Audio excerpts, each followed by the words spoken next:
Assalamualaikum warahmatullahi wabarakatuh. Selamat pagi mahasiswa sekalian. Baik, kalau sebelumnya kita sudah belajar tentang teknik dasar hosting dalam mata kuliah hosting dan reporting, pada kesempatan kali ini kita akan belajar tentang teknik dasar reporting. Oke, jadi apa sih teknik dasar reporting itu? Reporting adalah keterampilan untuk menyampaikan berita atau informasi secara profesional di depan kamera atau audiens. Seorang reporter harus mampu seorang reporter harus mampu menjelaskan peristiwa secara objektif, akurat, dan menarik bagi pemirsa. Jadi antara hosting dan reporting itu berbeda ya. Oke, next ada gaya bahasa dalam reportase. Gaya bahasa dalam reportase ini harus jelas, padat, dan sesuai dengan konteks berita yang dijelaskan. Nah, kemudian ada spesifikasi dari gaya bahasa dalam reportase ini dibagi menjadi beberapa jenis. Yang pertama itu formal. Jadi digunakan dalam berita serius seperti politik, ekonomi, hukum. Itu cara kita menyampaikan report ataupun berita itu harus dengan cara yang formal. Kemudian yang kedua ada semi formal. Nah, semi formal ini biasanya digunakan dalam berita ringan seperti feature atau human interest. Nah, yang ketiga itu adalah yang santai. Biasanya nih, berita ini digunakan dalam program infotainment atau liputan yang ringan. Jadi, menyesuaikan dengan berita, kita bisa menggunakan gaya bahasa yang formal, semi formal, ataupun santai. Nah, di sini juga saya akan menjelaskan tentang ciri-ciri gaya bahasa yang baik untuk reportase. Seperti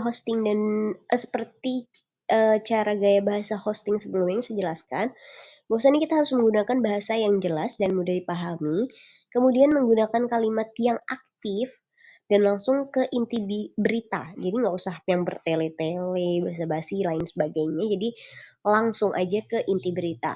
Yang ketiga adalah menghindari kata-kata berlebihan atau yang tidak perlu. Kata-kata yang kayak nggak perlu nggak usah dipakai, nggak usah diomongin, pokoknya kita langsung aja ke intinya gitu.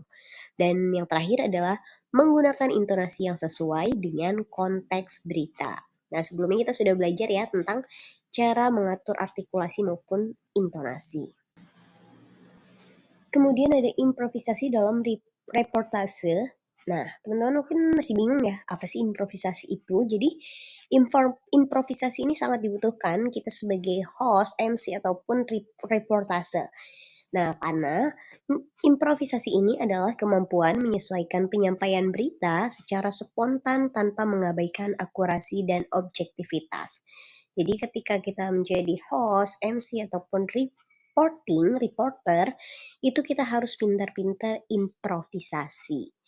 Kemudian teknik improvisasi untuk reporter, di sini ada tipsnya. Yang pertama, menguasai materi. Jadi kita harus paham nih latar belakang berita tanpa sepenuhnya bergantung dengan teks gitu. Kemudian yang kedua adalah berpikir cepat, mampu merespon situasi mendadak seperti kalau kita disuruh untuk wawancara spontan atau breaking news, itu kita harus benar-benar banyak improvisasi. Yang ketiga adalah gunakan kalimat singkat, jadi nggak usah kalimat yang panjang atau yang dijelaskan tadi ya bertele-tele. Jadi langsung yang singkat, spontan, dan langsung ke intinya. Nah, yang terakhir adalah perhatikan audiens.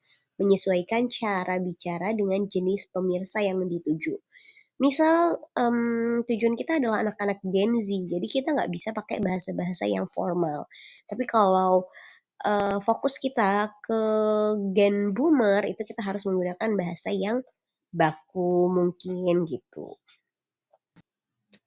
Nah, supaya teman mahasiswa tidak bingung, ini saya memberikan tips untuk latihan improvisasi.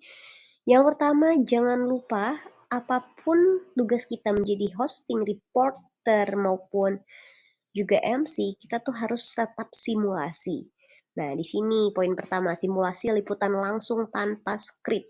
Jadi kita ngomong aja, yang penting kita tahu inti beritanya itu apa. Yang kedua adalah menganalisis berita dan mencoba menyampaikannya kembali dengan kata-kata sendiri. Jadi dicek berita yang mau kita sampaikan ini sebenarnya beritanya tentang apa, kemudian kita sampaikan sesuai dengan pemahaman kita sendiri, tetapi esensinya tetap sama. Yang ketiga adalah berlatih dengan rekan untuk simulasi wawancara spontan. Nah, kita butuh nih narasumber, jadi kita minta tolong teman kita untuk menjadi bahan latihan kita. 11. Membaca berita terbaru agar siap menghadapi berbagai topik.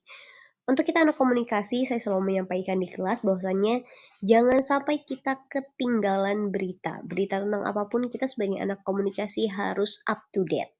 Oke. Oke, last but not least, kesimpulan. Jadi seorang reporter itu harus mampu menggunakan gaya bahasa yang tepat dan melakukan improvisasi dengan baik. Dengan latihan yang konsisten, seorang reporter dapat menyampaikan informasi dengan profesional, menarik, dan sesuai dengan kebutuhan audiens. Kunci utama dalam reporting adalah kejelasan, kecepatan, dan ketepatan. Jadi ingat 3K, kejelasan, kecepatan, dan ketepatan. Oke, thank you for listening. Selamat mencoba mengaplikasikan materi teknik dasar reporting. See you in the next class. And last I say, wassalamualaikum warahmatullahi wabarakatuh.